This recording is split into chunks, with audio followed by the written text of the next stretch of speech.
Hey everybody, welcome to another jam-packed, exciting episode of Wrestling with Wrestling. Thanks for joining us. I am your host, Steve, and my co-host, as always, the great Doc Gregory. Doc, what's going on? Nothing, I'm just advertising here, Me and some of my friends are just hanging out here offering free bear hugs. So That's anybody's interested, you can mail me. that's so nice. It's You are such a welcome. sweet thing. So free bear hugs from Doc. Listen to that. How are you? I'm hanging in there, I will be throwing my referee shirt on again this weekend for the Elite Pro Wrestling Alliance up in Mount Storm, West Virginia at the Union High School. So if you're in that area, it's about 25 minutes outside of Kaiser, West Virginia. So if you happen to be in the area of Elite Pro Wrestling Alliance, it's the first time we're going to be in that area for the first time. Our pre-sales are really good. We got a great card lined up, and we're hoping to see a lot of fans out there. So it's a 2-hour and 15-minute drive there, and same back for me. But Elite really is my favorite promotion to work for. So I try to, when I can, because I am filming right now, to at least do what I can to get to these shows, because I always take my camera with me, and I really appreciate like really top-notch wrestling matches. Like I can actually film those, because I have a lot of shit. I do mean shit. And if you don't believe me, you can go to my YouTube channel, because I do post like really bad matches sometimes, just on purpose for these really bad wrestlers. I'll post them up on my YouTube channel just to say, I hope you see this and realize how shitty you really are. But yeah, you can go to YouTube, youtube.com/BoarsHeadBill. Check that out. Subscribe to my channel. So check out some wrestling matches. I did post a few new ones here recently. Yes, and support indie wrestling.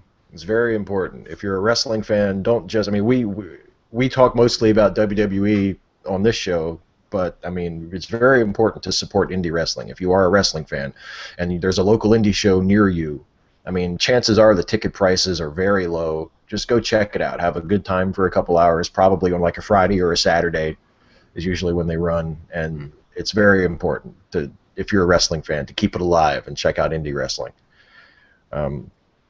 And having been to an Elite show a time or two, I know that they run a really good show. So I second Doc's recommendation there. Well, speaking of about as far from indie wrestling as you can get, let's talk about Monday Night Raw this week. Raw was emanating live from Atlanta, Georgia. Hotlanta. As several people said during the show, Hotlanta was like, oh, Hotlanta, like they just invented that. And John Cena said it, so you know it's not cool to say anymore. Well, the show began with Dean Ambrose coming out, which is always a good sign, and I love Dean, and he got a nice babyface pop when he walked out. And he's, of course, hyping Hell in a Cell, the Hell in a Cell pay-per-view coming up in a couple of weeks, and Dean grabbed the microphone and said that there's nothing he would like more than to be locked inside the Hell in a Cell structure with Seth Rollins so that he can brutalize him to the point that he regrets ever meeting him, which is a really cool. I love the way Ambrose can do these really intense promos without relying on catchphrases or sort of pat lines. He just sounds like he's really talking naturally, but he can still hit those dramatic beats. He's really good at that. Mm-hmm. But first, of course, before he can get to the match he really wants with Rollins, he's got to deal with John Cena, and he says, and it's really stressing me out, which I thought was a great line. So he basically says that his plan is to beat Cena senseless, and he and Cena have been booked to have a contract on a pole match to determine who gets Seth Rollins in Hell in a Cell. So Ambrose's plan is to beat Cena, to take the pole from the contract in a pole match and beat Cena's ass with the pole, and then get the contract and go into Hell in a Cell and beat the shit out of Seth Rollins. But before any of that can happen, here comes John Cena himself down to the ring to offer his 2 cents on this whole issue. He kind of just tells Ambrose to chill out, to relax. He says they're going to wrestle each other in 2 weeks at Hell in a Cell, and Ambrose should take those 2 weeks to get ready for the match of his life. And Ambrose says, John, I don't need 2 weeks to get ready. I was born ready to whip your ass. which again, like, how can you not love this guy? Anyway, those boys just aren't getting along. Cena and Ambrose, they just can't seem to get on the same page. But luckily, here come the Authority, Triple H and Stephanie McMahon. They come out and they book Cena and Ambrose together as a tag team in a match that's going to start right now, and they have a bet with each other, Triple H and Steph. And Triple H says that Cena and Ambrose aren't going to be able to work together, that they're going to end up tearing each other apart by the end of this tag team match. And Stephanie says, no, that's all a bunch of talk. They're probably actually scared to fight each other. So Triple H and Stephanie make a bet to see what's going to happen. And the match that they booked them in that starts as soon as this promo ends is Cena and Ambrose in a triple threat tag team match. And the other two teams are Goldust and Stardust, the tag team champions, and the Usos. And before we get to that match, Doc, what did you think of this opening promo here? I really, really enjoyed it. You know, like I said, like you had mentioned, Dean got out there, he got on the mic, and I do love the way he can cut an articulate promo and not really even have to raise his voice. You know, Jake Roberts was really good at doing that. It's like he got his point across, and he's like, you took him as dead serious, and he didn't even have to raise his voice, which I love about him. John Cena, I did like the way he is starting. He's starting to recognize that he, and at least verbalize that he is that top dog. He is the head of the WWE. Like, you literally have to go through me in order to get what you want, because I'm top banana around here. You know, that attitude kind of was shown, and I dug that about John Cena. The one thing that I really noticed, and I guess I take it for granted, but when he was out there standing beside Dean Ambrose, it's like I sometimes forget how freaking jacked up John Cena really is. I mean, that arms on that boy are incredibly huge. He's got one arm that's probably thicker than Brie Bella.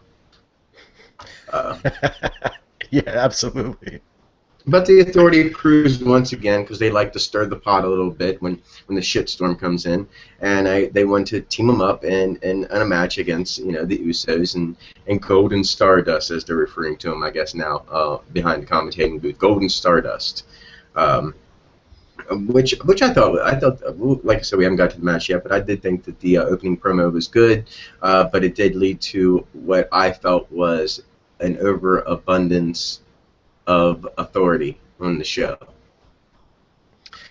Yeah, I know what you mean. And let's get into this match, because as I said, Triple H and Stephanie make a bet with each other before the match that you know, Triple H says that they're gonna, Cena and Ambrose are gonna turn on each other, and Steph says they're not, and they actually work really well. They cooperate very well as a team.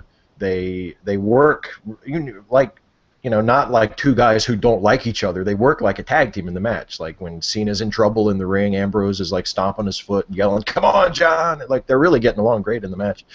And what I thought was interesting was the match was laid out, so the first section of it is all Cena and Ambrose and the Usos. Stardust and Goldust don't really get into the match at all for the first couple of minutes, and the crowd actually really gets into calling for Stardust. Like, the crowd wants to see Stardust get in the match, which is really cool. Which even though, I mean, in a way, maybe it's not the greatest, because supposedly Stardust and Goldust are supposed to be heels now, but it just shows that they're interested, that the fans want to see Stardust in the ring. They're into this team, and that the Stardust and Goldust thing is really working. And there's a great spot right as they're running to their first commercial break where Stardust kind of gets tired of waiting to get tagged in, and he grabs one of the Usos and pulls him out under the rope and sort of throws him over the barricade into the crowd as they go to commercial break, which I thought was a nice spot. And then once we get back from the commercial, Stardust and Goldust are very much in the match. One of them has obviously been tagged in, and they're working over the Usos. So it was I think it was a pretty well laid out three-way tag team match. Sometimes these things can kind of be a mess because you have three teams, but only two guys can ever be legal in the ring at one time. So sometimes it can be kind of tricky to work it out so that it feels natural, and yet you also get everybody a chance to get involved. But I thought this one was pretty well laid out. And there was kind of a clusterfuck schmoz finish sort of thing where everybody went up outside and they all took turns sort of diving on each other from the top rope, and Ambrose got the last one when he got up on the top rope and sort of dropped an elbow on everybody on the floor. And then they throw Goldust and Stardust back into the ring. Ambrose hits Goldust with his finish, the Dirty Deeds kind of front bulldog thing that he does. And then Cena hit the AA on Stardust to get the clean pin. So I thought it was a really good match. It's too bad that the tag team champions had to eat a clean pinfall to demonstrate that John Cena and Dean Ambrose can get along as a team. But overall, I thought it was a pretty decent match. What do you think? Yeah, they worked great together, and you could see like at the beginning of the match where they were calmly speaking to each other in the corner before the match even started, which I thought was interesting because I wouldn't have thought Dean would have wanted anything to do with it. He just doesn't respect Cena, but I guess they respect the fact that they want to prove themselves in the ring. Like they want to be that guy. They want to be number one. They want to be the man. So, if they have to go in here and do a tag team and be cohesive together, that's what they're going to do to overcome this challenge by their bigger enemy, which is the Authority, which threw them into this battle. You said that it's like you have these triple threat matches when it comes to tag team. It does leave the odd man out from time to time. I would have probably thought that you would see more between Star and Goldust and the team that that had the belts prior to them, the Usos, trying to hog up the match and not let them in. Because I mean, if I was a wrestler, you got Dean Ambrose over there in the corner, who is really making that fast push to the top. Sorry, Roman Reigns, but he is. And John Cena, who's been up there for 10 years. So I wouldn't have given them a single opportunity to shine in that match. I would have stayed away from them, not tagged them in. If they can't do anything, then they're just standing out there looking like they're looking stupid, and they get no TV time except for just standing there. Yeah, that would have been an interesting way to go. Now that you mention it, there were a couple of spots in terms of just the way certain people acted in the match that didn't make a whole lot of sense. Like there was a spot where there was I think it was Stardust or Goldust were attacking one of the Usos outside the ring, and Ambrose came like all the way around to make a save, which didn't really make sense because they're not on the same team. Like it's every team for itself. It's not like Ambrose and Cena and the Usos were on the same team. They were fighting each other. So why would Dean give a shit if the other two teams that he's fighting are fighting each other on the outside? That didn't really make a whole lot of sense. I think that reaction came from an illegal moment that the Dust Brothers actually pulled off, and that kind of Dean was over in the corner. His mindset was, "You son of a bitch," and went over there, it's like, how dare you cheat? Went over there and handed him some justice. Yeah, well, yeah, and I mean, and you could also justify when Ambrose is involved. You can just say, well, Ambrose is just a hothead and he's just kind of nuts, and he'll go over and fight somebody just because he's bored standing on the apron. Maybe he just wanted to go get him some because he was tired of waiting to get tagged in. So the match is over. Triple H and Steph come back out. Cena and Ambrose win the match. They win it clean. They manage to hold together as a team, and as Doc said, they actually work really well as a team. Triple H loses the bet, and it turns out that the bet is for $1. So he hands Steph the $1 for losing the bet, but then he says that he really hates to lose, and he thinks that Cena and Ambrose will still hook it up with each other and tear each other apart. All they need is the proper motivation. So Triple H is so upset at losing the bet, and he really wants to see Cena and Ambrose fight each other, that he books their contract on a pole match that was previously booked for the pay-per-view to happen tonight on Raw in the main event. And JBL actually says on commentary, they just threw away a pay-per-view main event. Like, yeah, they kind of did. And here's, we were talking just for a minute before we went on the air, Doc. I said that there was my reaction to this show, like I really liked the wrestling, but some of the booking didn't make sense. This is one of those really complicated things where, like, when we get to that, we'll talk about the actual match, but the idea of settling what the final matches are going to be at Hell in a Cell is fine to me. Like, I think that's good. Instead of doing it all on the pay-per-view, I think it's a smart booking move to have Cena and Ambrose just fight now, and then we decide who gets Rollins at the Hell in a Cell so they can promote the match. I think that's a much better way to do it than waiting for the night of the show. But the reasoning behind it just doesn't make a whole lot of sense to me, because Ambrose talked in his promo at the beginning of the show how he thought that the Authority's plan was to have him and Cena like really tear each other up, and then they would be broken and injured and beaten up, and then Seth Rollins could come in fresh in the Hell in a Cell and he would have an easier match. It's like they were pitting him and Cena against each other to protect Rollins. But now Triple H decides not to do that because he lost a bet to his wife for $1. Like that doesn't make any sense. I mean, so on the whole, I think it's the right move, but it just the motivation of it doesn't make any sense to me. You know? Yeah, I would have given him I would have probably booked him in the match that night. And like I said, I think it was the best move too, because I don't really want to see wrestlers do double duty on matches. I'd rather see that spot handed to someone else so we can see more of a variety of matches and not, hey, this guy was out here already and that guy was out here already. So, but it was a good move. But I think that they should have put them maybe in a series of matches leading up to that, so it makes it look, you know, that whole theory of breaking their bodies down until they get to the Seth Rollins looks better because they're putting them in these brutal matches leading up to the pay-per-view. Like they do one now, and maybe on Saturday or Friday when SmackDown happens, and then next Monday and again SmackDown, give them 4 matches back to back, making different types of matches. And the fourth one maybe could have been the contract on the pole match, but just to lead them into some brutal matches and everything like that, so that backs up the breaking their bodies down. So I think that would have been a better way to go, but I really didn't have any complaints because, like you said, I would have rather seen that match over and done with, and decisive who's actually going to be in the main event against Seth Rollins. So yeah, I mean, no real complaints, but I see your point that it could have been done better. Yeah, I don't know. I mean, well, speaking of things that could have been done better, and things that seem like they're sort of booked on the back of a napkin and don't really have a whole lot of motivation to them. Next up is a Divas tag team match. Get your pillow out, Doc. It's time to take a nap. I was looking for it. This is the Divas champion, AJ Lee, teaming up with Layla this time. They're still working this gimmick that they started last week where AJ doesn't have any friends and she doesn't like anybody, so it's hard for her to find tag team partners. But this week she's teaming up with Layla against the team of Paige and Alicia Fox, just as she wrestled them last week. She wrestles them again this week. And AJ cuts kind of a cute pre-match, like inset promo where she says, you know, yeah, it's true that she hates all the other divas, but Layla is the diva that she hates the least. so I guess that's the closest thing she has to a friend now.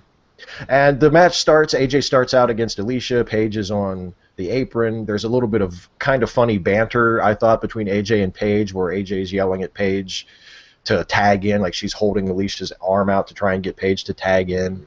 And Paige says, "You can't tell me what to do, AJ," which I thought was funny. And anyway, Paige does eventually tag in, and then when AJ squares off against her, she tags out and runs away. And Alicia tags back in with AJ, and they're going at it for a while. And AJ tries to tag out to Layla, and Layla turns on AJ, doesn't accept the tag, and does like the old Ric Flair, like, ah! And like walks away. Well, it doesn't really matter because AJ just turns around and hits Alicia with a Shining Wizard and pins her all by herself. So Layla walks out on AJ, but AJ wins the match anyway, pinning Alicia. And then post-match, AJ attacks Layla for turning on her and then just skips away. The whole thing was well performed, actually. I like everybody in the match, but none of it means anything. I don't know what's happening. I don't know why these people are fighting. I don't know really what the issues are. They keep saying like, well, Paige and AJ used to be best friends, but they never really were. The whole thing is just a mess in terms of the writing. Yeah, I mean, how do you write yourself out of this hole? I really have no clue because it's like they keep on digging in deeper and deeper and deeper, and it's like a Twilight Zone for your damn storyline because it makes no damn sense. I have no idea where you're going with this. It's just bad fucking writing. The match itself was a good match. Alicia Fox did a really good performance in that match, but I did not understand why Paige was fucking running from AJ, because No. you have fought AJ, you have beaten AJ, you've gone nose to nose with AJ. What in the fuck are you scared of that you're running? Well, and yeah, and Paige has never really been like a cowardly chicken shit heel at all. Mm-hmm. You know? Yeah, it doesn't really make a whole. She's always been kind of a badass. You know, like she's perfectly happy to fight you. So, yeah, I don't know. Sometimes I can give really great credit for his Divas and some of the bumps they take, because when she mauled Layla after the match, she threw her up against one wall and then chucked her up against the second wall. And when she hit that second wall, that fucker looked brutal. Yeah, I know you what probably you mean. broke your ribs or something. I mean, it looked nasty. Where I was honestly concerned if she was hurt or not, or if it hurt or not. Yeah, really. Yeah, you can tell that they're training them a lot better. The female wrestlers are getting much better training in terms of their bumps, in terms of their work, than they were a couple years ago. I remember maybe 2 or 3 years ago, where I mean a lot of the divas, like, they would barely even touch the ropes, like when they hit the ropes. And some of them still do that, honestly. Some of them still seem like they're hitting the ropes like awful easy. Like there's the ropes barely move when they bounce into them. But they've gotten a lot better about that. They really are, you know. There are a lot of the women on the roster now are capable of having at least a decent match, you know, which is nice. I'm just hoping that after all that night, someone went to John Cena's hotel room and showed him that bump and said, "That's how you hit the wall, John." I love when a couple months ago when Cena was on Steve Austin's podcast and Austin told him he needs to tighten up his STF. I thought that was awesome. Like, John, do me a favor, John. When you get out there in the ring tonight, tighten up that STF. It's like, because the STF when Cena puts it on, I mean, like Luthez like rolls over in his grave. You can see like 3 feet of daylight between the dude's arm and the guy's neck.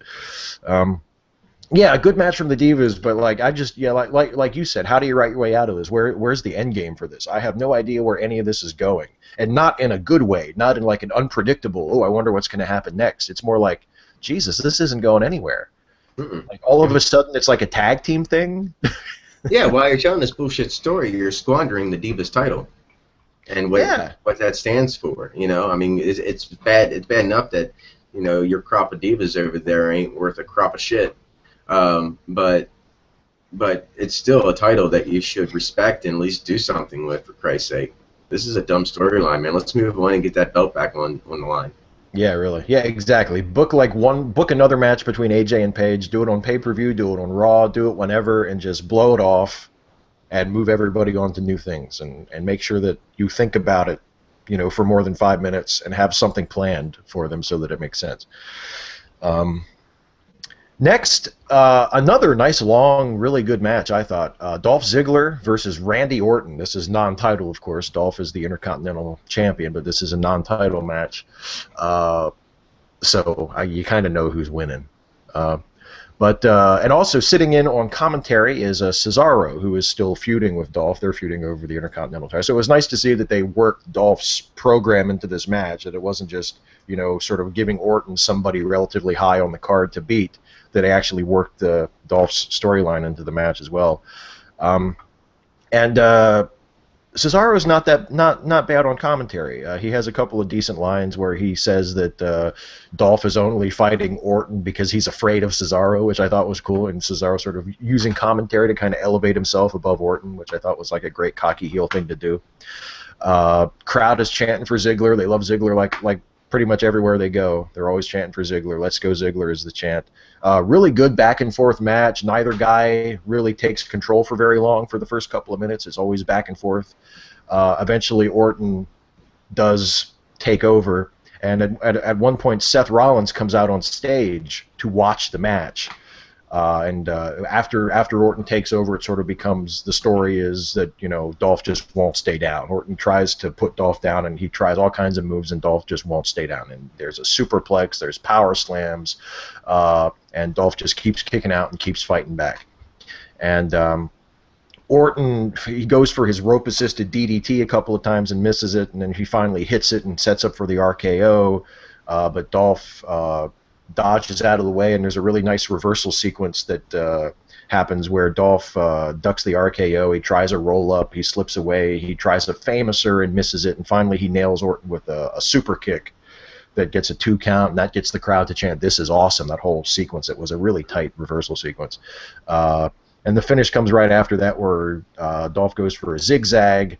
Orton throws him off. Dolph ducks a clothesline from Orton, comes back, goes up, looks like he's going for like a Hurricane Rana, but Orton catches him, tosses him up into the air, and nails him with the RKO on the way down. Really awesome finish. And Orton, of course, that's the end. Gets the RKO, Orton pins him 1, 2, 3. Really, really good match. Really awesome finish. I love the finish. Again, a champion eats a clean pinfall. First, the tag team champions eat the pinfall in the first match, and now Dolph, the Intercontinental Champion, loses clean to Orton. But that's really my only complaint, because I thought this was a really good match. Yeah, I would say this is probably one of the best matches of the night. It was really good. I mean, and you mentioned Ziggler getting a lot of chants out there, but he wasn't the only one, because there were plenty of Randy Orton chants out there. Oh, big time. And you know what that's all about. Everybody, if you're watching this show, that means you're on the internet, and if you're a Randy Orton fan, you know what it's about. It's about those Vine videos. It's like slipping out of nowhere, RKO, RKO, and everybody's waiting. When he got up against those ropes and he posed, man, the crowd went freaking nuts. They went nuts when he hit the RKO out of nowhere. I mean, Randy Orton right now is hot because of these internet videos, and people are seeing them. They're going to the arena, and they're interested in it. There's a vested interest in Randy Orton again. So even for me, because I've watched all these, and I find them fucking hilarious. Yeah, they're hilarious. Like, I want to see more of them. They take dumb falls and put the RKO into it, and some of the faces in those videos that Randy Orton makes will make you laugh so hard. And so you don't see him like that. You don't see him as an asshole anymore, and the crowds are starting to get interested in him. And I think this is going to be a great opportunity for after the pay-per-view for him to really go up against the Authority, and we can turn him babyface again. And I think it could work this time. At least if those Vine videos keep coming out, he'll stay babyface. Oh, I agree. Yeah, he won't have to change a bit. He just keeps doing what he does. He won't have to change a bit. The crowd will love him, because you have a backwards crowd as it is anyways these days. People are really digging the heels, because the heels are cool. Yeah, and you just said it. That's the key word, is that those Vine videos have done something that WWE has not been able to do for at least the last 5 or 6 years, which is make people think that Randy Orton is cool. I mean, people have been so sick of Randy Orton for years. When he was, I mean, we remember like the Royal Rumble from last year, where it was Cena versus Orton, and they were booing the thing out of the building and chanting for everything but the 2 guys in the ring, and everybody was so burned out on Orton and Cena. And I mean, but now all of a sudden it's like Orton's getting these babyface reactions. These people are making these hilarious Vine videos about him on the internet, and he's like becoming cool again. You never would have seen it coming. And yeah, I agree with you. When they finally pull the trigger on this babyface turn, that I think is inevitable now, is going to happen probably in the next couple of weeks. When they turn Orton and they put him against Rollins, which I think is clearly what they're pushing towards based on this show. I mean, the roof is going to go off that place. There's going to come a moment. I don't know where it's going to be, what arena it's going to be, what town they're going to be in, but there's going to come an episode of Raw coming up here pretty soon, or maybe a pay-per-view. I'm not sure. Where Orton is going to turn on Seth Rollins and RKO him out. He's going to RKO him out of nowhere, and the roof is going to come off the place. People are going to go nuts, and they're totally ready for Orton to turn babyface. And I mean, all they got to do is, like you say, Doug, all they got to do is let him just keep doing how he's been doing, and it's going to be really hard to screw up, at least in the short term, because they're ready for it. The very next match is Seth Rollins, and he's taking on Jack Swagger. And I guess this is what I'm talking about when I say that it seems like they're really, really positioning Orton versus Rollins as a major program coming up in the next couple weeks, because it's Rollins and Orton kind of trying to one-up each other. Orton beat Ziggler. Now the next match is Rollins versus Swagger. And Rollins is, very much feeling it in this match. He's being really cocky, really arrogant, talking a lot during the match. He rolls out on the floor a couple of times and walks around and yells at Swagger from the floor. There's one point you can pick him up on the microphone where he says, "It's too easy, Swag," which I thought was funny. crowd is still really into Swagger too. They're still chanting "We the People" whenever he goes like that, and he's really still got some babyface support, even though he's kind of cooled off since the Rusev program ended. Randy Orton comes back to watch this match, just like Rollins watched his match, and when Orton walks out, there's kind of a distraction that ends up with Swagger allowing Rollins to take control from Swagger, because Swagger kind of looks at Orton when Orton comes out. And Rollins doesn't seem too happy to see Randy. And Swagger eventually gets a series of near falls on Rollins, but Rollins manages to escape, and he reverses like a suplex attempt by Swagger and rolls him up and grabs his tights and pins him. So Rollins wins the match. Another decent match. Really, there's some really, really nice long wrestling matches on this show tonight. And I thought this was a good match. Rollins rolls him up and pins him. And then Orton runs in right after the bell and fucking drops Swagger with an RKO. And then gets right in Rollins' face. Like, he drops Swagger with the RKO, and Rollins is kind of in the corner. Randy hits the RKO, turns right around, and his, like, boom, like, right in Rollins' face. I loved it. I thought it was great. And, again, it's like, you can just feel it. People are so ready for Randy Orton to turn on Seth Rollins and beat the shit out of him. It's ridiculous. Yeah, I mean, we should be a lot further down that road when we heard complaints weeks ago about them tired of being, the guys that have to clean up Seth's mess. And I mean, I guess they progressed quite nicely in the storytelling. It's really getting to where Randy Orton, he wants to be where he's at, but he sees this guy who thinks he is the future, and but that future's a long way away, is what Randy Orton said. Yeah, yeah. So Randy Orton is seeing a threat in Seth, and says, if you think you're coming into my yard and taking the food out of my bowl, you're wrong, because I'm the legend killer. You might not be a legend, but I kill legends, and you will just be like an ant. I'm going to step on you. Yeah. Someone's got to tell Jack Swagger to get a new haircut. I don't like it. I don't know what I mean. I would get a crew cut. Just crew cut it, buzz it, whatever. Yeah. It just looks silly. Looks out of place. Looks like they just woke him up. Lex Luger used to have this problem. They would bring Lex Luger in for a promo, and it looks like someone that had just woken him up. He was sleeping on the couch, and he comes out there, and his hair is all disheveled. And Jack's got this problem too. And he was sporting a really nice shiner on Raw. But yeah, I mean, yeah. Great fucking wrestling, man. I mean, the guys are so far of the night have been doing a phenomenal job at keeping my attention throughout the match. And my hat's off there. I mean, it's not over yet, and so far I'm really interested in Raw. I mean, besides one little bump in the Divas match, which was still a good match, with just bad storytelling. I've enjoyed it so far. I mean, I know that there's a black spot coming on the show from last week on who was supposed to be on the show. I'm like, there's a black spot coming on the show somewhere. I'm just wondering where they're going to plug it in. And that wasn't racist, so don't even think it was. Yeah. I knew what you meant. Yeah, and speaking of the good wrestling on the show, it even comes in some surprising places, because the next match is the very heavily hyped Rusev versus Big Show match. And, of course, Lana and Rusev have a promo before the match, and this week the promo is Lana giving the crowd shit for Americans celebrating Columbus Day, since Columbus came to America and kicked off centuries of genocide and oppression against American Indians. Which, but we all know that's true if you've done your history, right? She kind of has a point. We can't really argue a lot too much on that. And then she really... Oh, here's what I love. She says that, and she gets some boos from it. People don't like that. But then she really gets some fucking heat when she insults the Braves. Like, you can insult America, and you can bring up, like, how we mistreated the Indians. Boo. But if you're in Atlanta and you talk shit about the Braves... Uh-oh. So she got some crazy heel heat for that.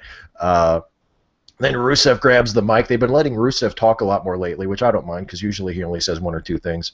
And he basically says that he's going to show Big Show that his actions have consequences, and the crowd chants USA and really drowns him out. I mean, the heat on Rusev with this anti-American stuff is just incredible. They were chanting USA so loud during this promo. Rusev says, if Big Show has a spine, I will rip it out with my bare hands. Okay, having goals is important. And anyway, finally Big Show comes out and they have their match. And this was, to me, a really surprisingly good match. Not as good as Orton versus Ziggler, but when you think about, when you look on the run sheet and you say, oh, Rusev versus Big Show, you don't automatically think, well, that's going to be a great match. But it was a pretty good match. I really liked it. And part of the reason why I liked it was that it was just so hot. The crowd was just nuts for anything involving Rusev because they hate him so much because he's like the evil foreigner. And, I mean, say what you want about how easy and cheap it is, but that shit works. I mean, they were crazy for this match. It was really hot. And they were doing the tomahawk chop because they were doing the Braves thing in Atlanta, and there's a really cool spot where Big Show does the tomahawk chop before he chops Rusev in the corner at one point, which I thought was cool. Anyway. It's racist. It's racist. That's, well. I mean, I'm a Philadelphia Eagles fan, but I've heard so much complaining about the Washington Redskins and the changing of their name or changing their logo. I'm like, but if you're going to do that, you got to go across the board. That's true. That's true. Atlanta, you can't do the tomahawk chop anymore. That's right. Can't have you can't have the tomahawk on the side of the helmets or anything. That's racist. That's right. Unless you have an all Native American team. But of course, yeah, the crowd was hot for this match because Big Show handed it to Rusev. For the first good, 5-7 minutes, man, just beat the shit out of him.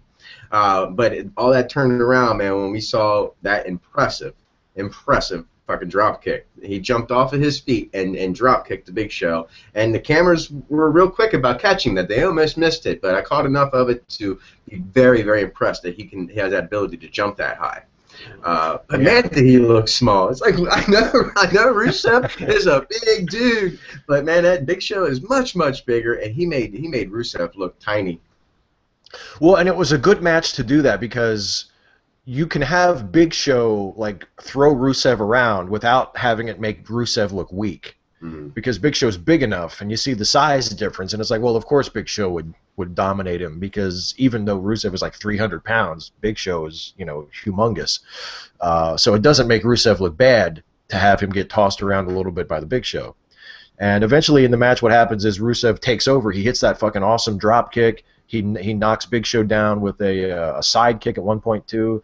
And Big Show goes for the KO punch, and Rusev ducks out of the way and side kicks him and knocks him down. Hits him with the accolade. At that point, Mark Henry comes running down to sort of cheer him on. Big Show looks like he's about to pass out in the accolade, and Mark Henry runs in and attacks Rusev to end the match in a DQ. So Rusev wins the match by DQ. And then here's the spot we were talking about before we went on the air, Doc, where Big Show and Henry surround Rusev, and they're both Big Show especially, but Mark Henry also, they're both bigger guys than Rusev, and they're kind of surrounding him and backing him up, and they sort of gang up on him. Mm-hmm. They were not doing the Be a Star Foundation thing on this. They were bullying poor Rusev, I thought. Absolutely, they bullied him. The two bigger guys bullied the smaller guy, and for what? Because he was celebrating after a match, and football players do this shit all the time. Every time they make a touchdown, he was celebrating that he accomplished something. And if his celebration was to play his theme music and drop his flag, then so be it. If that was the Olympic Games and he had just won for his country, they would have done the same thing, and not one person would complain. But to have the Big Show and Mark Henry come outside the ring just because he dropped his flag, he was waving his flag, he didn't do anything else, he didn't attack him or anything like that. He tried to attack him. Mark Henry did not fare so well because Rusev knew what was coming, and he went straight after Mark Henry, and I would have too, because if I had to pick one, right. If I was standing with my friend, I'd be like, you pick the bigger guy. So, and he's already proven himself against Mark Henry, so he went after Mark Henry, and he did start to beat Mark Henry up. Mark Henry didn't get anything. He laid him out and turned around and walked right into Big Show's fist. Yep. Laid him out cold. Well, I wouldn't say cold. His eyes were open the whole time he was blinking, so he was conscious. He's got to learn to close his eyes a little bit. You're supposed to be knocked out. Your camera's on, you asshole. Close your fucking eyes. It is nice to Yeah. see him speak more. I think the whole problem was when he first came in, he had that issue that Brock has. He wasn't the great speaker. His English probably wasn't all that great. They threw Lana because it doesn't matter what she says because you're listening to what she says, but you're kind of looking at her mostly. But and maybe Rusev has cut his teeth a little bit now, and he's starting to get that opportunity, just like Harper and Rowan, who have been off TV recently. I mean, we get the vignettes for what used to be the Wyatt family, but we haven't seen them on TV yet. So I'm interested in where that's going because they showed I believe they showed the Luke Harper one again, not Luke Harper, but they showed the Eric Rowan one again. And then later on they showed one where he was just talking about Sister Abigail and where he came from. So, and I guess there are bigger things in the works for Bray Wyatt. I truly think it was just because they were getting way too popular and they wanted to split them up because, god damn it, you're supposed to be heels. yeah. Which, I mean, I don't know. I hope that they do well with their solo runs. I mean, and I hope this is, a lot of times it seems like the way they run the show creatively now is they'll get as far as, oh, okay, let's break up the Wyatt family, and then they don't really have anything beyond that. But they do it. Then you fall into Marty Jannetty land, which I like to say. Yeah, that's true. Yeah, exactly. The Rockers break up, and it's like, what the fuck does Marty do? Oh shit. We've got the match with Shawn, and then that's kind of it. That's like the coolest thing Marty Jannetty did post Rockers was go through a barbershop window. Yes, exactly. Exactly. I mean, and really, and honestly, if you look at his best moments for the couple years that followed that, it was all stuff to do with Shawn. Mm-hmm. Like when he came back, there was that episode of Raw when Shawn was the Intercontinental Champion and Marty came back and he was like a surprise opponent, like he came out of the crowd and he was in his street clothes and they had the match that night and Marty beat him for the title. It's other than working with Shawn a couple of times, like in the years following the breakup, poor Marty never did shit. I mean, at least when the Hart Foundation broke up, they put Jim Neidhart in a tag team with Owen. They had something for the guy. Give him those silly pants. Oh my God, it was fucking crazy. Coco Beware wore them too. When he was teamed up with Coco Beware, they wore them because I think it was Coco who wore them first. Yeah, and Coco was still wearing them after like both teams broke up. Mm-hmm. It wasn't a Coco. Yeah, Owen teamed with Neidhart, and then Owen teamed with Coco. And then the Owen Coco team broke up too, but Coco kept on wearing the pants. Cause they're my pants, yeah. Tell them, Franklin. Yes, the singer of Pile Driver, Coco Beware. So yeah, I tell you what, I mean, I thought that the show Rusev match was a very good match, especially considering it was two big guys in it. I like you said, I love that drop kick that Rusev threw. It was so hot. It was in terms of crowd reaction, it was probably the hottest match of the night because the crowd was just into every second. Like even during the chinlock spot, they were fucking crazy. Like they were cheering Big Show on, and there was a really long chinlock spot in this match where like Rusev, had him under. He does like this really cool sort of captured arm chinlock, so it doesn't look like he's just grabbing a hold. It looks like he's got him in a submission hold. But it's the same psychologically. It's the exact same thing. It's just like a sleeper hold spot kind of thing. And the crowd was into it. They were cheering on Big Show. They were trying to get him up and get him to his feet. And I mean, it was just awesome. It was nice you mentioned that spot, the chinlock, because I was watching that very carefully. And I got to tell you, Big Show, if you see this, you're a big dude, and not even Rusev's arm can cover your mouth running talking to him. So. I saw that. Well, there were a couple of spots when you could see him talking, but there were other times when it looked like he was, the trapped arm, he was kind of holding that in front of his face. Mm-hmm. And I actually thought, well, shit, that's like a brilliant move. You could put a chinlock on somebody, but you trap their arm, and then they can just put their arm in front of their own mouth, and it looks completely natural, and they can talk all fucking night. Yep. You won't be able to see their mouth move. But you could still see Big Show's mouth move.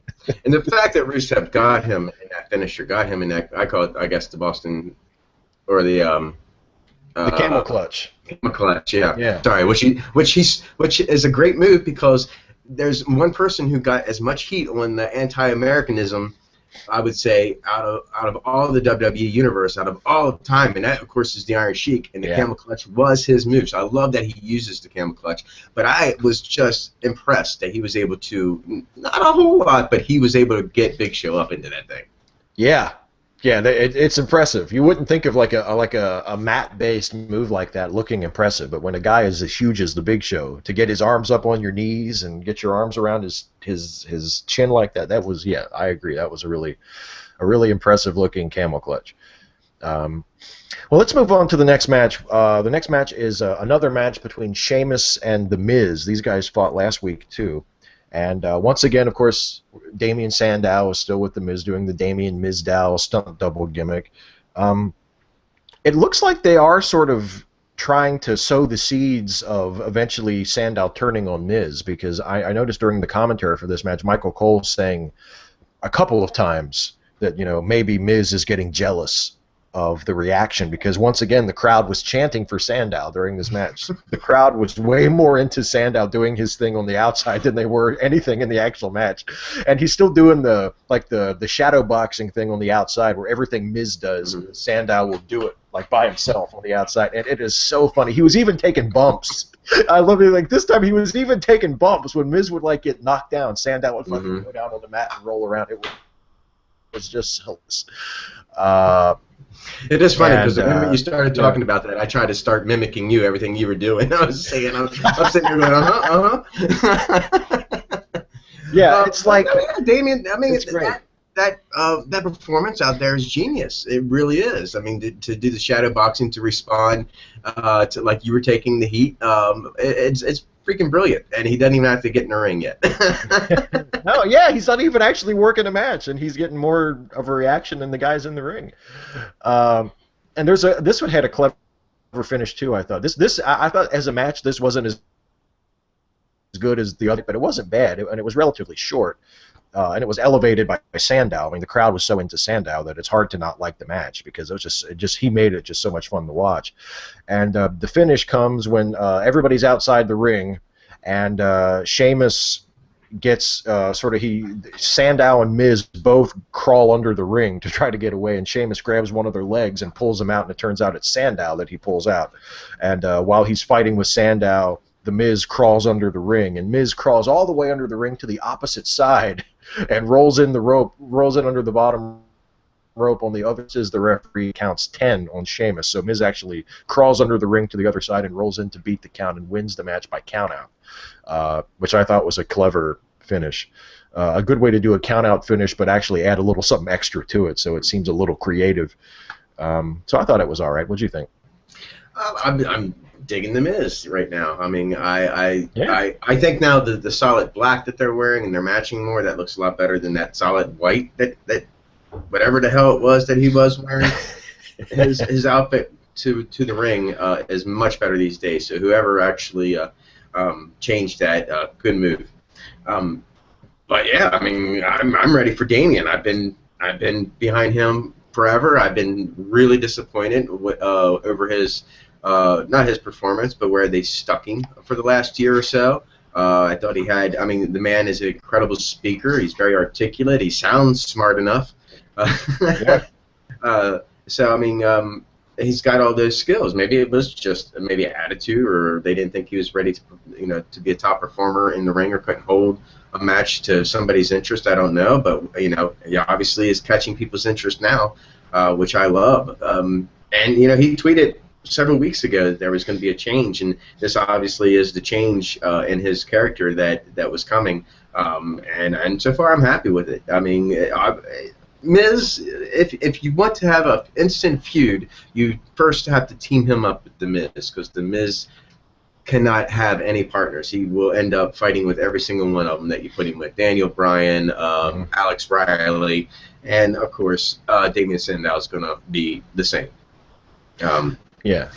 But Sheamus, I'm digging his facial hair. He's letting it grow out a little bit more these days.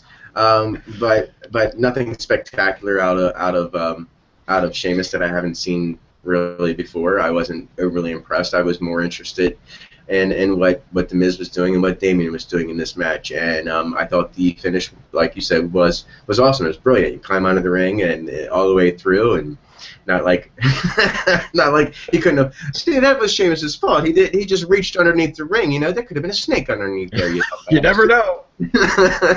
or a viper, or a rattlesnake, or a cobra. Yeah. You never know.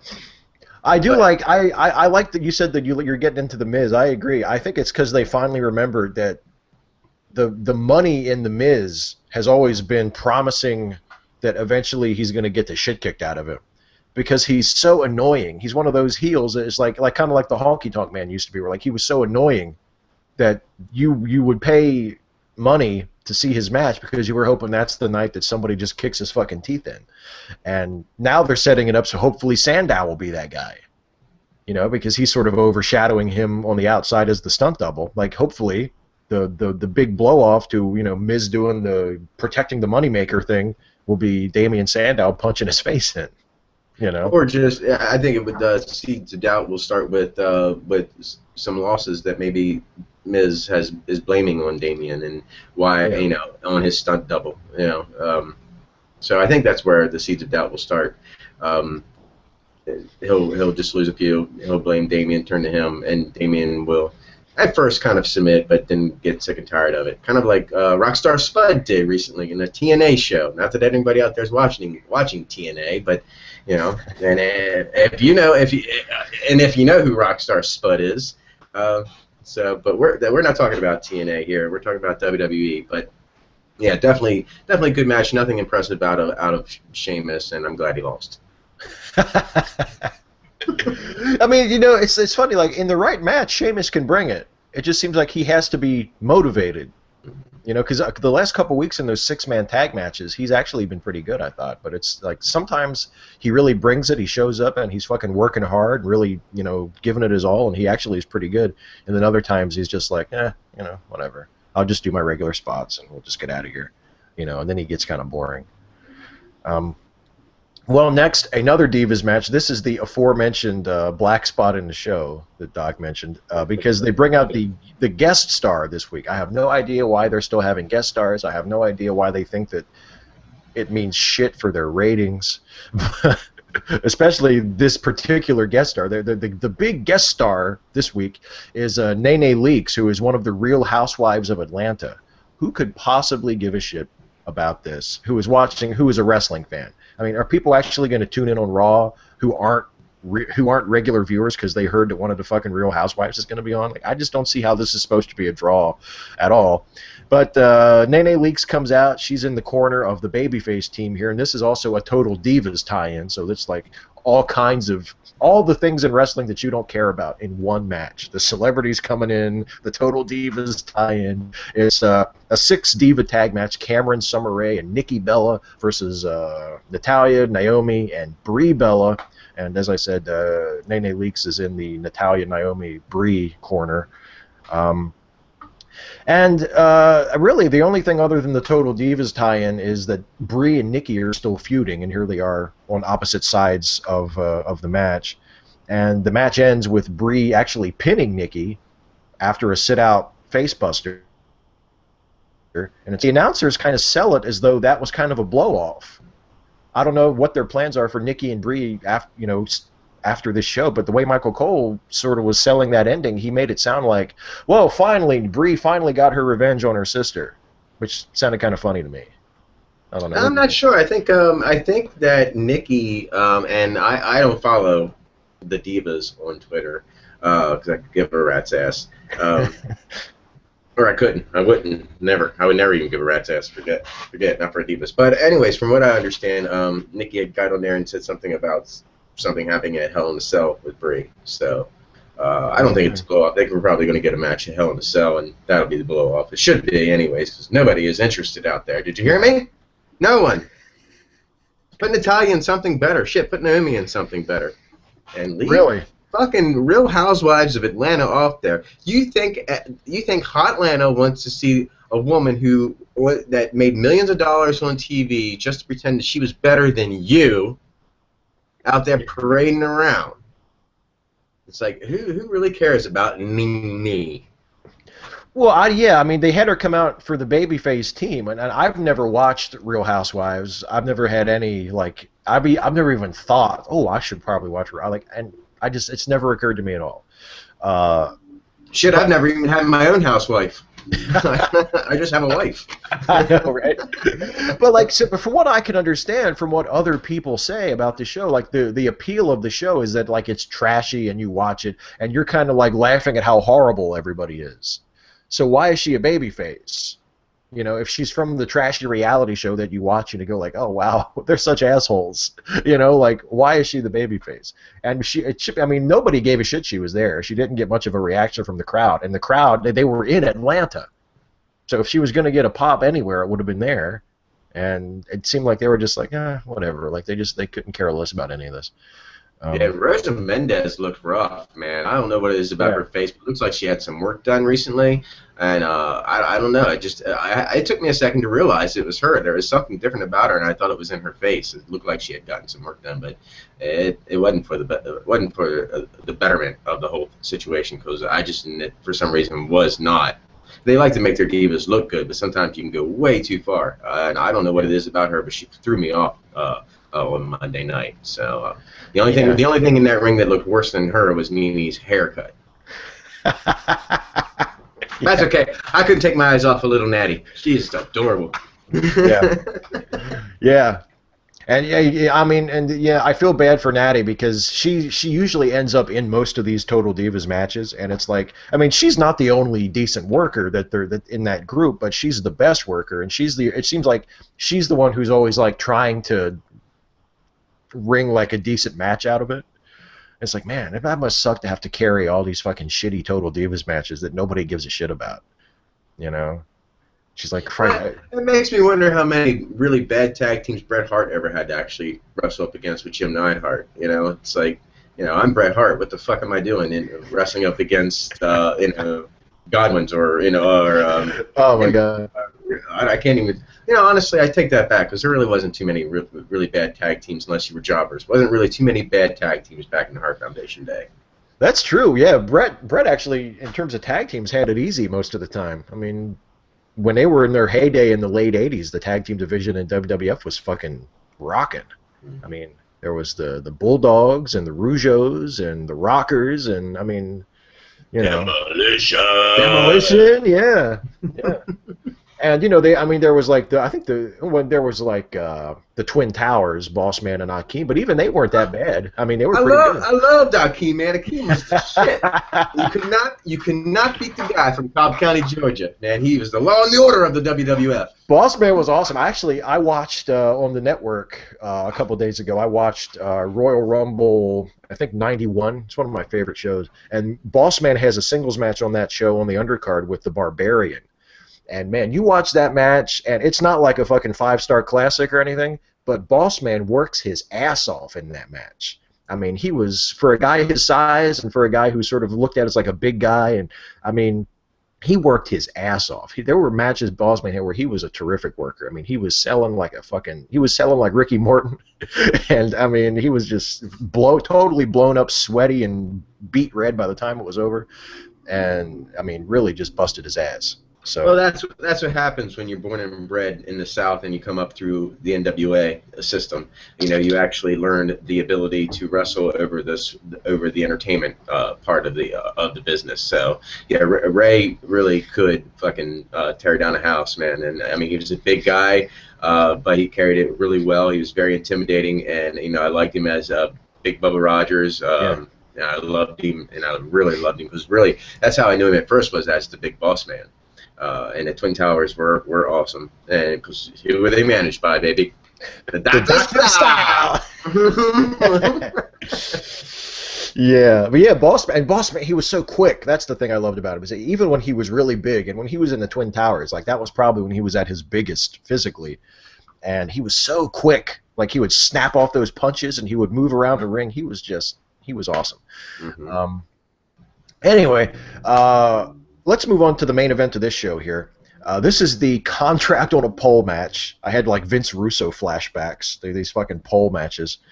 Contract on a pole, John Cena versus Dean Ambrose, and it's, like ladder match rules. The first guy to grab the contract and pull it down is the winner, and wins a match with Seth Rollins at Hell in a Cell. And as previously established during a promo earlier in the show that I think, Doc, you mentioned in passing as we were talking about Randy Orton, the winner of the match gets Rollins, the loser of the match gets Randy Orton at the pay-per-view, also in a Hell in a Cell match. Mm-hmm. Randy gets the partying gifts. Yeah. And there are lots of entrances at the start of this match. Not only do Cena and Ambrose get their entrances, but Seth Rollins comes out, Randy Orton comes out, Kane comes out, and also Triple H and Stephanie. They all come out too. Everybody gets their own entrance music, and they all come down to watch the match. I wrote in my notes, like, Jesus, does anybody else want to come out? Like, does Jamie Noble or Joey Mercury want to get an entrance? They could play their music too, and they could come out. Anyway, the match starts. The crowd is its usual divided itself for a Cena match. There's Let's Go Cena, Cena sucks. And there's a really, I mentioned earlier there was a spot in the tag team match from earlier where it seemed like people were doing things that didn't make any sense. There was a big one in this match where Ambrose dumps Cena to the floor, and then instead of going for the contract and winning the match, to get the match with Seth Rollins in Hell in a Cell that he really, really wants, he goes after Cena on the outside. And they fight all the way up the ramp to the stage, and they kind of beat each other up, and he puts Cena down on the stage, and then tries to make it back to get the contract.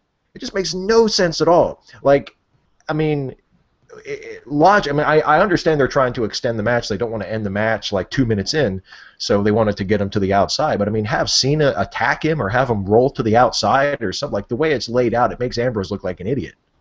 But anyway, they eventually get back in the ring. Cena puts Ambrose into the STF, even though there are no submissions in the match. So Cena kind of looks like an idiot too. And they both end up going outside and arguing with Orton and Rollins and Kane at ringside. And all of the heels are outside yelling at them to get the contract, which is nice when the baby faces look like idiots and the heels look like, hey, what about the contract? That's the whole point of the match. And a brawl breaks out in the ring with everybody. Like, all the heels run in, the Authority all runs into the ring, and they end up fighting. And in the scuffle, Cena grabs Kane and hits Kane with the AA. And Ambrose chases Rollins out of the ring. Ambrose, while Cena is brawling with Kane, Ambrose finally turns and runs up the turnbuckle and gets the contract. And he kind of does one of these to Cena before he grabs the contract, which I thought was a nice moment in the didn't see finish. Me. Yeah, I thought that was cool. I mean, this was actually, I thought this was, I mean, on a show that had a lot of really awesome wrestling, I didn't think this was that great of a match. I just thought that the way it was laid out just made both Cena and Ambrose look like they didn't know what the fuck they were doing. But and the whole notion of it being like a contract on a pole match just seems silly to me. Like, if it's that important, why not just let them have a properly beating him? And I kind of get that. So now we get the Ambrose-Rollins Hell in a Cell match, which I was really hoping they would do, the long-awaited blow-off for their feud, which has been running since the summer, which is just, that's exactly how it should be. And ordinarily I would say, oh Christ, Cena versus Orton again in a Hell in a Cell match that they have no reason to have because they don't even really have an issue, but now they're having a Hell in a Cell match. But, as we said earlier, Randy Orton is really hot. So this might actually kind of be an interesting match, even though it's Cena versus Orton for the 1000th time. So who knows? Yeah, I definitely look for more Orton supporters in this Hell in a Cell match than Cena supporters. So yeah, this one out of all the ones that we've seen so far between Orton and Cena, I'm back in on this one. I think this one could be. It's been a while since we've seen it anyway. So yeah. But yeah, Dean Ambrose and Seth Rollins Hell in a Cell. That's gonna be freaking awesome. But yeah, I mean, there was too much distraction going on at the ring, at ringside. There was too many players on the field, honestly. I think Kane didn't need to be down there. I don't think Stephanie and Triple H need to be down there. But I do think Randy Orton, there's a vested interest in Randy Orton and Seth Rollins being down at ringside. Because, it can also twist the turmoil between those two as well. Yeah. I love the way Randy was up in Dean's face. He's like, "It's a contract, man. Get up there and get the contract. Just I know, get that was it." great. But it broke down. It was no disqualification. You expected that to happen. That was the only reason those players were down there in the first place, so they could interfere in the matchup. And I see what you mean by his STF here, because it looks like he doesn't really have it locked underneath the chin. It looks like he's squeezing his face with his forearms. Yeah. And he almost always does that, and it's like, on the one hand, it's like, well, he's not, he doesn't want to stretch him, but I mean, at least make it look good. Mm-hmm. I don't want him to go in there and like try to really hurt somebody for no reason, but at least fucking tighten it up a little bit. Hey, so fans, if you go to a live show and you see John Cena put on the STF this way, I want a chant of "You're doing it wrong. You're doing it wrong. You're doing it wrong." Going on. You're doing it wrong. Did you not train? Where were you training, boy? I know who trained you. I mean, I know who trained you. He's a friend of mine. He trained a lot of people in this business who have made it to the top. Yeah, who taught you how to put the STF on like that, John? Well, WWE fucked him. they reprogrammed him. Yeah, exactly. I swear to God, he knew how to work when I sent him up there. He does know how to work. John Cena is a terrific worker. It just that STF has always bothered me.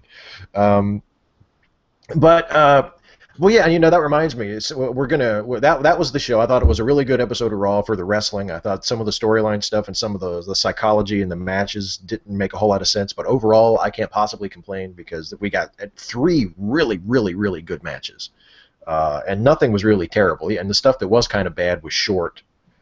So overall, a really strong show. Mm-hmm. But before we move on to the Legend of the Week and our network recommendations, since we have a couple of minutes, I just got reminded, when we were talking about Cena's STF, there's a YouTube channel, the Chicago Film Archive, just recently put up, about a month ago maybe now. They put up a whole bunch of old wrestling matches from the 50s, from Chicago wrestling. That are a lot of them. I think if they were ever on TV at all, they were shown on the old Dumont network in the 50s. And matches with Lou Thez and a young Vern Gagne, like Antonina Rocca, and just all these great stars from the 50s. And if you watch those, huh? I said my nipples just got hard. If you watch, I'm like, ooh. There's some awesome matches. And if you're a wrestling fan and you really want to see something, I mean, they have a match between Lou Thez and Vern Gagne, a 1-hour time limit draw, and I think it's a 2 out of 3 fall match, and they go the full time limit, and man, it is an awesome match. And when they fucking hit each other, like, you can hear it. Like, there's no closed fists, because they're really strict about the rules. So nobody actually punches anybody, but they hit each other with forearms and elbows and hands. Oh my God, yeah. Thez just fucking, and Thez was working as a heel, and Lou Thez was such an awesome heel. He was so subtle. Like, he would turn around, he would have the guy up against the ropes, and then he would like turn around to talk to the ref. And while he was talking to the ref, he would hit his own fist and knock his elbow back into the guy. It was just, and he would do it real quick and then like walk away. Like, what? It was just awesome. So any of you guys, it's the Chicago Film Archive presents Chicago Wrestling, I think is what it's called. If you just Google that or search for that on YouTube, you can probably find it. And and it's just awesome. And Lou Thez could put on a fucking STF, because he invented the fucking hold. So he made that shit. I mean, it probably did hurt when Lou put it on. Yeah, and by all means, I'm looking at some of the matches right now. Check out Lorraine Johnson's versus Shirley Strimple. I mean, this is actually real women's wrestling, the way women's wrestling should be done. I love this shit. Thanks, Steve. I didn't even know this actually existed. I'm gonna check I was going to mention it on the show when I first found it, but we were talking about other stuff and I never got around to it. But it is fucking awesome. Some great, like, the golden age of wrestling. Edward Carpentier. Yeah. Vern Gagne. Oh my God, dude. And it's cool because, like, some of the matches are like an hour, some of the matches are like 10 or 15 minutes. So depending on how much time you have, it's There's tag team matches and singles matches and women's matches, and it's just a lot of really cool stuff. So that is really good, man. That is some hot stuff.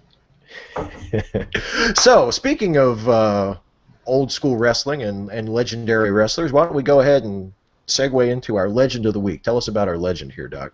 Well, our legend of the week, if you're paying attention to our Wrestling with Wrestling Facebook page, and I was a little delayed. I had my head up my ass this week, and I apologize. It took me until the weekend to go, oh, shit, I forgot to do something. But I do update that to let you know who the legend's going to be that we're talking about before we actually go live. So rest assured we'll be there. For a long time because I used to watch him back in the day, and I missed the shit out of him. But he was built at 5 foot 10 inches. He was trained by Tommy Gilbert. His name, and he was weighed in at 220 pounds, and his name was Hot Stuff Eddie Gilbert. I love this guy. So I'm going to run down his career here, so just bear with me, because I'm not the best of readers, but I get through it. Eddie Gilbert started wrestling in 1979 as Tommy Gilbert Jr. in honor of his father, Tommy Gilbert. Eddie absolutely loved professional wrestling, and his idol was Jerry Lawler, because he wrestled and booked at the same time. His mother said he used to make up matches and booking sheets while he was still in school.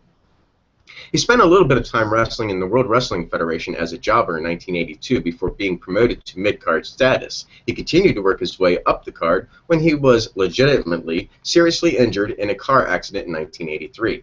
He spent several months recovering before returning to the ring. Upon his return, he stated on television that WWF champion Bob Backlund had been a tremendous inspiration to him. Gilbert continued wrestling for the WWF until 1984. Later, he began making a name for himself as Eddie Gilbert in CWA in Memphis, Tennessee. He teamed with his father and Ricky Morton in those years. In addition, he formed a team with Tommy Rich as Fargo's Fabulous Ones, an attempt by Mid-Southern to bury and still cash in on the fame attained by the previous incarnation of the Fabulous Ones of Stephen Kern and Stan Lane, who walked out of the territory after a dispute. They held the AWA Southern Tag Team titles in 1984 until dropping them to Phil Hickerson and the spoiler, Frank Morrell. The duo would break up soon after, with Gilbert turning heel. The two had a brief but intense feud, which memorably began on television when the two were presented with a Tag Team of the Year award by announcer Lance Russell and two guests. Gilbert, unaware his former partner was at the taping, badmouthed Rich. Then the International Heavyweight Champion until Rich came out to confront him. Rich immediately got the upper hand, running Gilbert into the steel ring post several times, bloodying him in the process before the cameras went to a commercial. After the commercial break, Gilbert told Russell he wanted Rich to come back out so he could apologize to him in person, stating he was wrong for still being bitter about the breakup of the team and was fueled by jealousy of Rich's championship title reign and newfound star status. When Rich accepted Gilbert's apology, Gilbert suddenly turned on him and, in front of a stunned audience and a speechless Russell, rammed Rich's head into the ring post, just as Rich had done to him moments earlier. Gilbert then made his way to Bill Watts' Mid-South territory. In 1986, Gilbert went to work for Bill Watts at Universal Wrestling Federation. Eddie added the Hot Stuff to his name. He started a heel stable of wrestlers called Hot Stuff International, Inc., and he managed it and wrestled. His stable included Sting, The Ultimate Warrior, and Rick Steiner before they were stars. He was always a ladies' man, and he stole Missy Hyatt from John Tatum. Oh, I love John Tatum. Just as I said that, I love Hollywood John Tatum, man. That's where I got my name Hollywood, was watching John Tatum. But he actually stole Missy Hyatt, we know that whore, from John Tatum in 1987. With his stable being renamed H&H International, Inc. He married Hyatt in 1988. Iceman Parsons and Dick Murdoch would also join his stable later on at different times as well. Sting would eventually leave Hot Stuff International, Inc. and feud with them.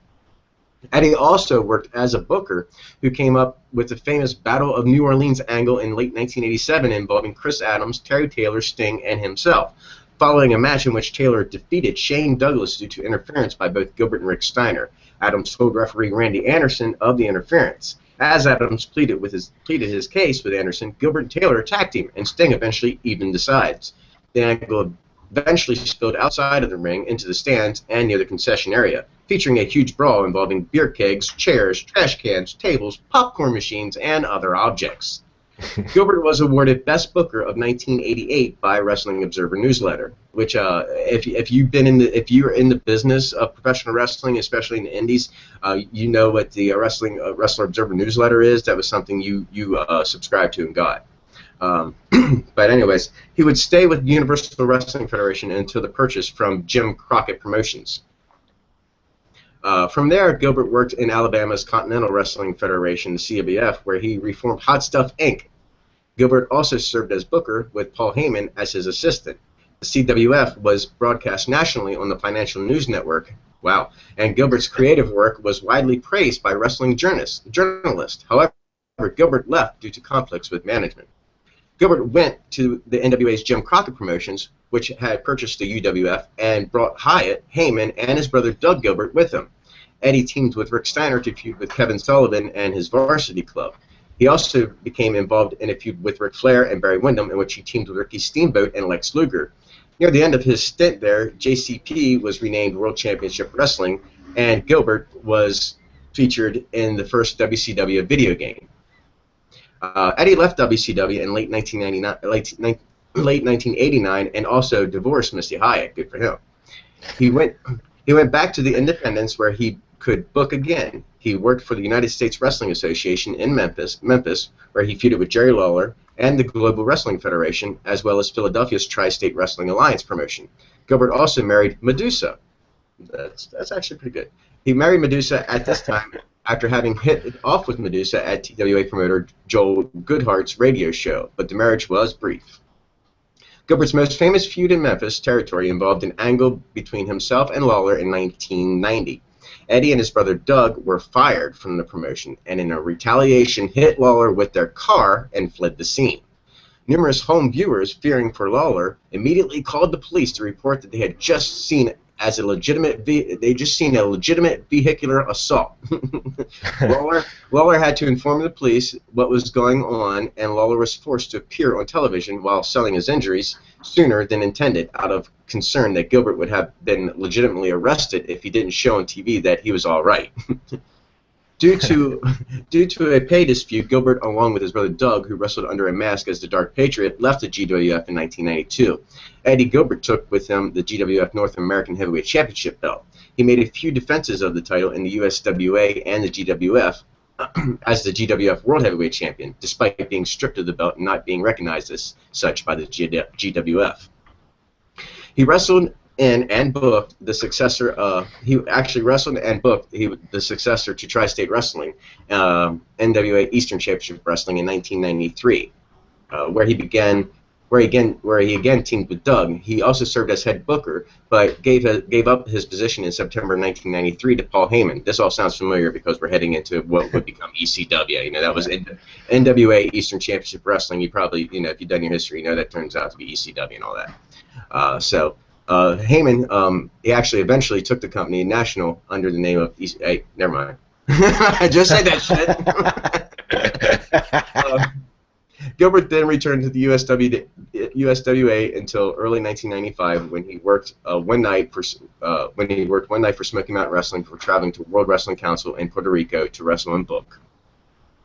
Shortly after leaving ECW in late 1993, Gilbert sat down with Bob Barnett and conducted a filmed shoot interview titled Looking for Mr. Gilbert.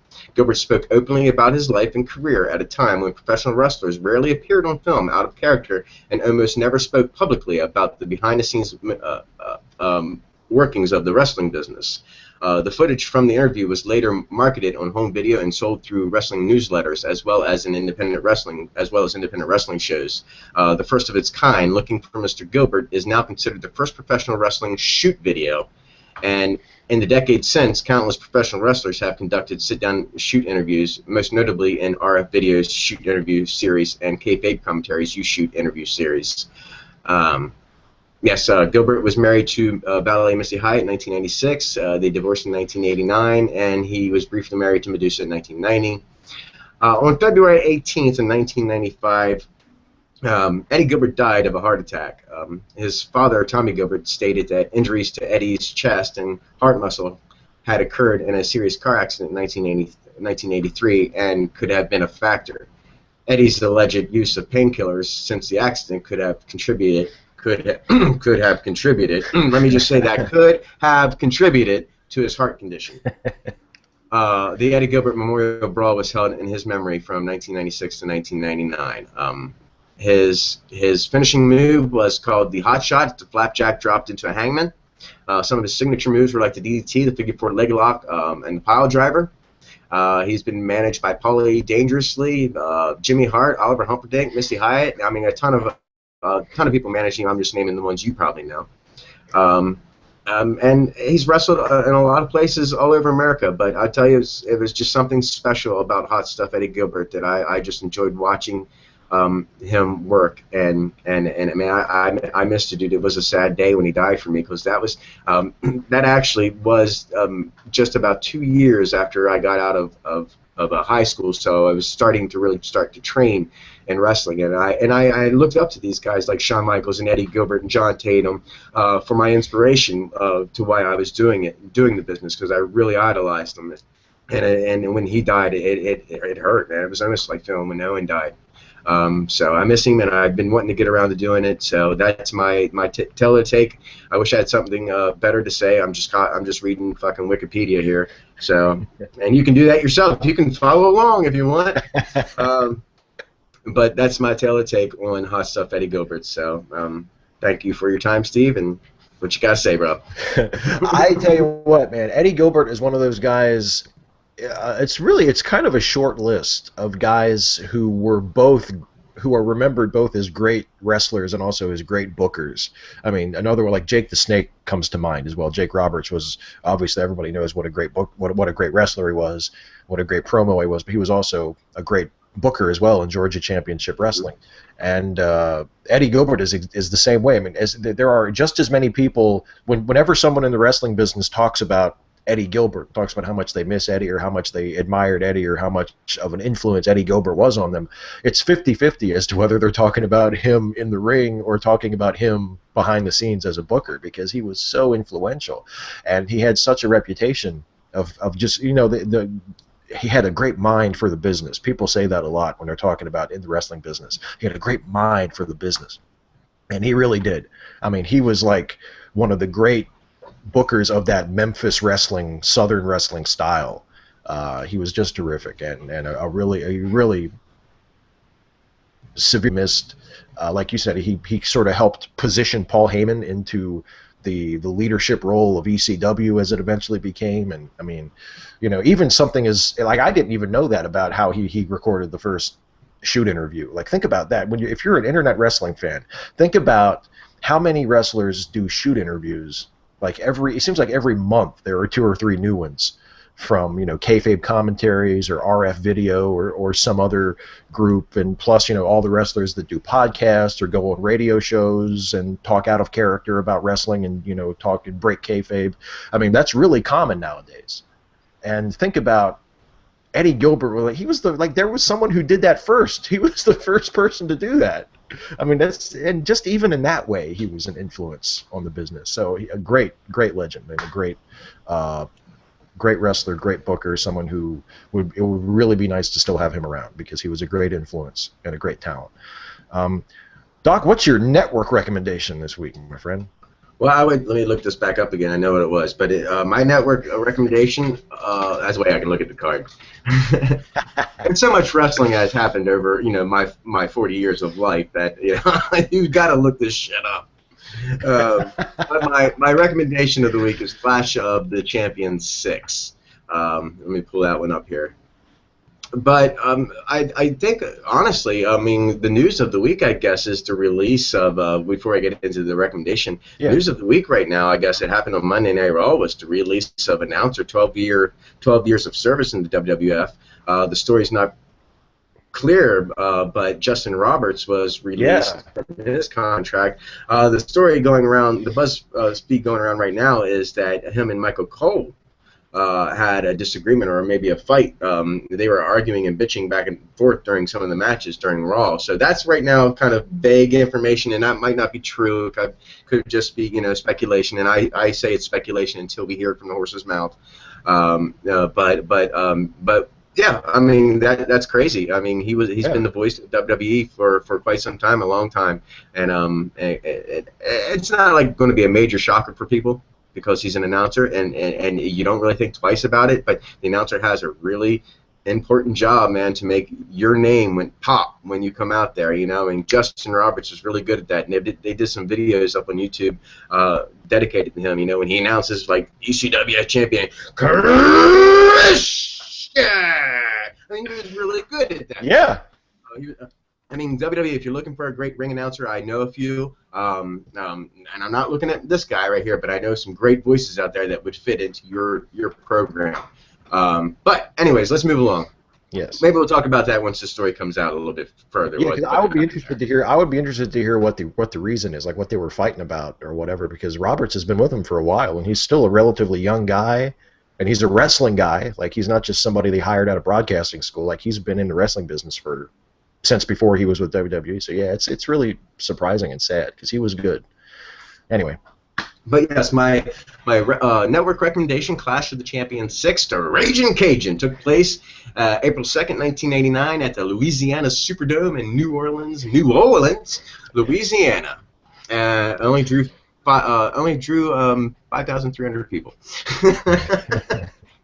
But let's go over the card here. We had Bob Orton going against Dick Murdoch. That's definitely worth its weight right there to see Bob Orton and Dick Murdoch go at it. The Varsity Club, which was Mike Rotundo and Steve Williams. You know, Mike Rotundo's got some great boys in wrestling right now. They went up against the Road Warriors for the NWA World Tag Team Championships. And the referee in that match is Teddy Long, because he used to be a referee. Yeah.